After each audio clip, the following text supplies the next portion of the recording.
अवधि digital media में आज तो ये हैं बाबू साहब बल्लभपुर नरेश संतोष सिंह। तो डॉक्टर साहब एक चर्चा हमने करे करा कि कि अपने यहाँ जो विधायक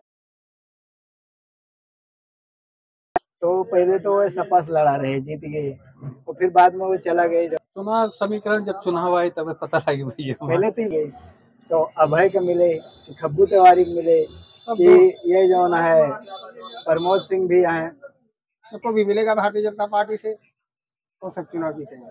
तो अच्छा, मतलब आपका ये कहा चाहे जगह मिले लेकिन भाजपा चुनाव गठबंधन चुनाव जीतेगा। ये टिकट देना काम ऊपर वालों का है। जिस बताओ भैया मनसाराम जी, डॉक्टर साहब आपका भैया सब 50-50 बहरे हो गए लड़के। आज तक सरकार खाली आयोग गठित करते हुए आज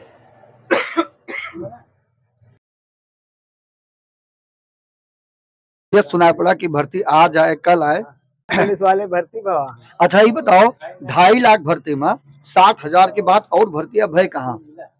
अभी तो हमें नहीं पता हुआ, लेकिन 60,000 तो मतलब खाली कागज के पास उम्र बची रही हुए कुछ साल के, आज की डेट में ओवर एज हो गया कि नहीं, ओके पूरी डिग्री एक कागज का टुकड़ा बन के रह गया बा।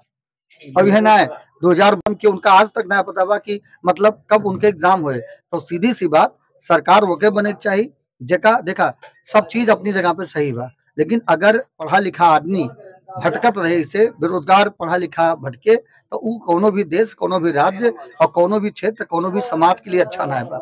तो सरकार के बारे में सोचे के चाहिए। और हमें लागत हमें ही ना है, जितना युवा है सबकी बात मन में आपकी बात की मुद्दा रहे कि जे भैया रोजगार दे, जे युवा के बारे में सोचे, वही सरकार बने। अब का बीजेपी का सपा का आदर। तो रुके, आपके बात का जवाब नेताजी देंगे। नेताजी आप बताओ, इनके मास्टर साहब के बात के क्या जवाब है, आपके पास कुछ है? हाँ हाँ बोले बोले। जितनी भर्तियां हुई कैसी बनी? अरे भर्तियां हुए तब तो पक्ष विपक्ष की बात की जाए। मानन चला मानन आपके बात मानन, पुलिस के भर्ती में बिल्कुल निष्पक्ष भर्ती में, जैसे बहुत जने है 0 रुपया लाग, उनके कोनो पैसा घूस पात ना लाग, लेकिन भर्तियां और तो दिए। आखिरकार वन लड़कवन के कौन दोस्त बा? अच्छा चला तेरे पास सब कुछ बराबर बा, कुछ ना करा तू, कम से कम और जोन पैसा फूकत है वो पैसा न फुकवावा। बीएड करते है लड़के, बीटीसी करते है, अंधाधुंध तू, हाँ अंधाधुंध तू ट्रेंड एकदम ट्रेंड बेरोजगार के फौज तैयार कर चल रहा था। सरकार के सोचे चाहिए। चले ठीक है, ये तो आपका व्यापक मुद्दा है। हाँ। लेकिन हम चर्चा करे चाहते हैं खाली गोसाईगंज विधानसभा के आधार पर भैया, हम राजनेता हुई क्षेत्रीय मुद्दा पर चर्चा करें। क्षेत्रीय मुद्दा का चर्चा करी। बाबू अभय सिंह है, उनके पिताजी है, कबो आवत जात राम राम जय राम कम से कम हो ही जात है। अब जैसे हम कहा पंडित हुई, तो पंडित हुई तो सब यह माना थी कि खब्बू तिवारी से टर्म ये सब अगड़म बगड़म की बात। लेकिन भैया कहूँ देखे के बाद जब केहू पहचानबे न करे तो का मतलब?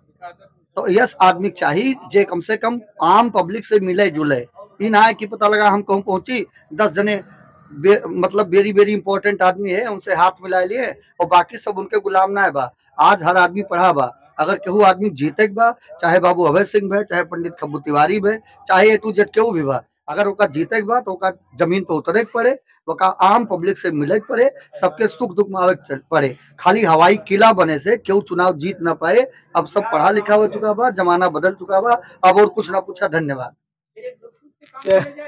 अच्छा, लेकिन एक सवाल और पूछो, यहाँ रहने अगर बैठते तो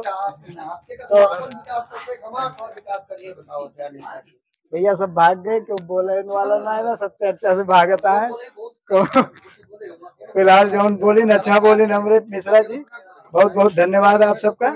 आप सब भी कमेंट करके आप बताओ कि अब की बार गोसाईगंज के विधानसभा में बीजेपी से के का टिकट मिल सकत है, और कौन पार्टी इस समय मतलब गोसाईगंज में जीते के कगार पर हो सकत है, और या कौन कौन मुद्दा बन सकत है अब के चुनाव में गोसाईगंज विधानसभा में, आप सब कमेंट करके बताओ।